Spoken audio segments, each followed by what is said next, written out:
Many times we've heard about all of the changes that have happened during the pandemic. Here's a startling number for you. There's been an increase by 34% of divorces in the country during the pandemic. And we're going to go ahead, welcome back our friend Michael Lundy from Older Lundy, Alvarez, and Koch. Michael, good morning. How are you today? Morning, Natalie. How are you?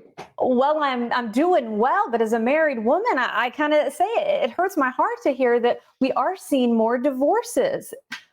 We are.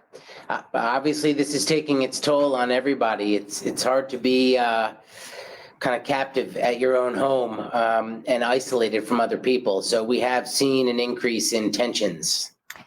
And of course, I think there's been some changes too that I hadn't even thought about that I think would play a part in divorce. So let's kind of go through them and talk about some things, how you've had to work with your clients differently. The first one, though, I'm talking about economics. When it comes to the financials of a couple, that's such a big component of divorce hearings. Are you seeing those changed since we're dealing with the pandemic and job loss?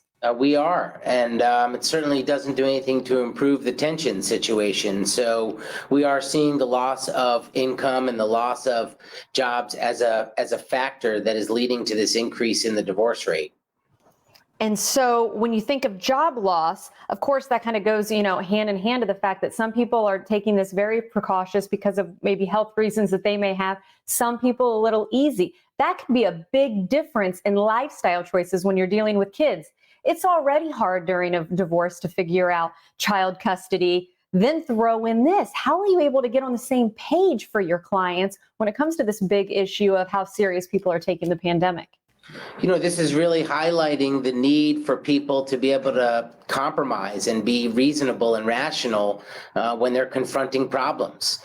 We talk about this in the context of divorces because we're in the middle of trying to, resolve the end of a marriage. But if you think about it, married couples go through ups and downs all throughout their marriages, and this is just another trial or tribulation that they have to get through.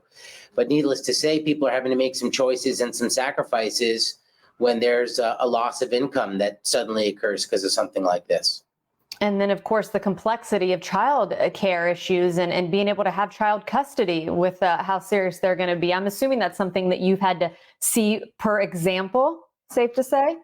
The best of parents figure out ways to get on the same page when it comes to this kind of stuff. And in the worst of situations, we see people who disagree over just about everything, including the types of precautions that they take and the way in which they're approaching the safety issues that stem from all of this. So we are seeing issues arising out of that as well.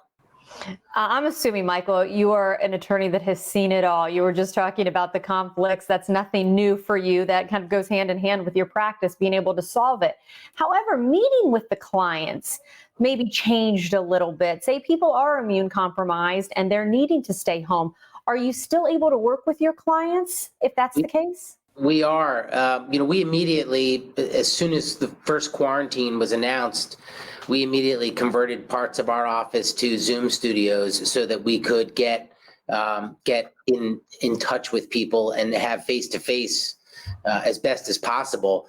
And at this point, we're taking all sorts of precautionary measures in our office, like social distancing and wearing face masks and having, sanitization stations around. So we're allowing people to come to the office under certain guidelines, but we're also available via Zoom and have been since the outset of this pandemic. Mike, we've got about 30 seconds left, and I want to be sure, share your contact information. What would you like to pass on to viewers if maybe they're in a marriage right now and it's just not working, but they're wondering where to begin, how to start the process of divorce? Well, the first thing I would say is take this one day at a time, and let's all try to be a little kinder and a little gentler with each other, even if your marriage is doomed. That's no reason to bring all of that pain and suffering on yourself and your children. Try to just take things one at a time and to look for ways to compromise and meet in the middle. Be kind. I think we can all take away from that. Thank you so much for being with us today. You're very welcome. Have a great day. You too.